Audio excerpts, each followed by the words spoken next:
வணக்கம்.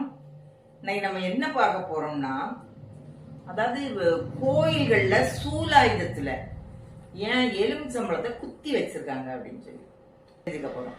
எலுமிச்சை ஒரு ராஜகனி, எந்த குற்றமும் இல்லாத குற்றமற்ற கனி.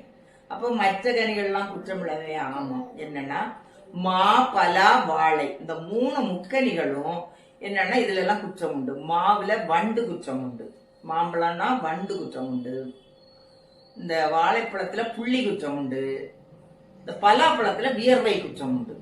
மாம்பழத்துல எல்லாம் பாருங்க, நம்ம வெட்டினோம்னா அது எவ்வளவு நல்ல மாம்பழமா இருக்கட்டும், எவ்வளவு காசு கொடுத்து வாங்கினாலும் அது வெட்டும் போது கொட்டைக்குள்ள இருந்து வண்டு வெளியே வரும்.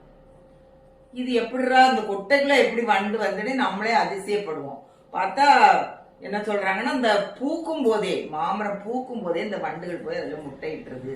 அது கனி உருவாகும் போதே அதுக்குள்ள அதோட முட்டைகள் இருக்கு. அதுதான் அப்படி வண்டாகி புழுவாகி வண்டாகி வருது அப்படின்னு சொல்றாங்க.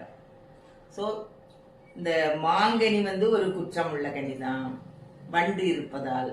இந்த வாழைப்பழங்களை பார்த்தா அதை நம்ம உரிச்சு பார்க்கும்போது அதுலயும் சில வாழைப்பழங்கள்ல புள்ளிகள் இருக்கும், சில இதுல நோய் மாதிரி இருக்கும். அதனால வாழைப்பழமும் குற்றம் உள்ளதுதான்.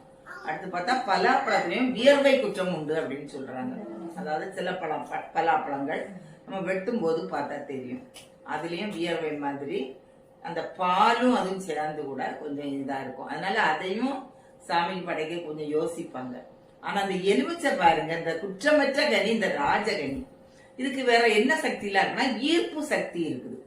ஈர்ப்புனா அது நம்ம மனித எண்ணங்களையும், அடுத்ததா அந்த நேர்மறை சக்திகளை அப்படியே ஈர்க்கக்கூடியது, ஈர்த்து நமக்கு தரக்கூடியது.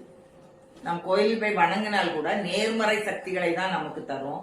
இன்னொன்னு, அந்த எலுமிச்சங்கனி அதாவது இறைவனுடைய சக்தியை ஈர்த்து அதை அப்படியே நமக்கு நேரடியாக தரக்கூடியது. அதனால்தான் இந்த எலுமிச்சங்கனியை எந்த ஆலயத்தில் பார்த்தாலும் இந்த அம்மனின் திருசூலத்தில் எல்லாம் குத்தி வைப்பதற்கான காரணம். இன்னைக்கு நம்ம இந்த எலுமிச்சை ராஜகனியோட மகத்துவத்தை தெரிந்து கொண்டோம். நன்றி, வணக்கம்.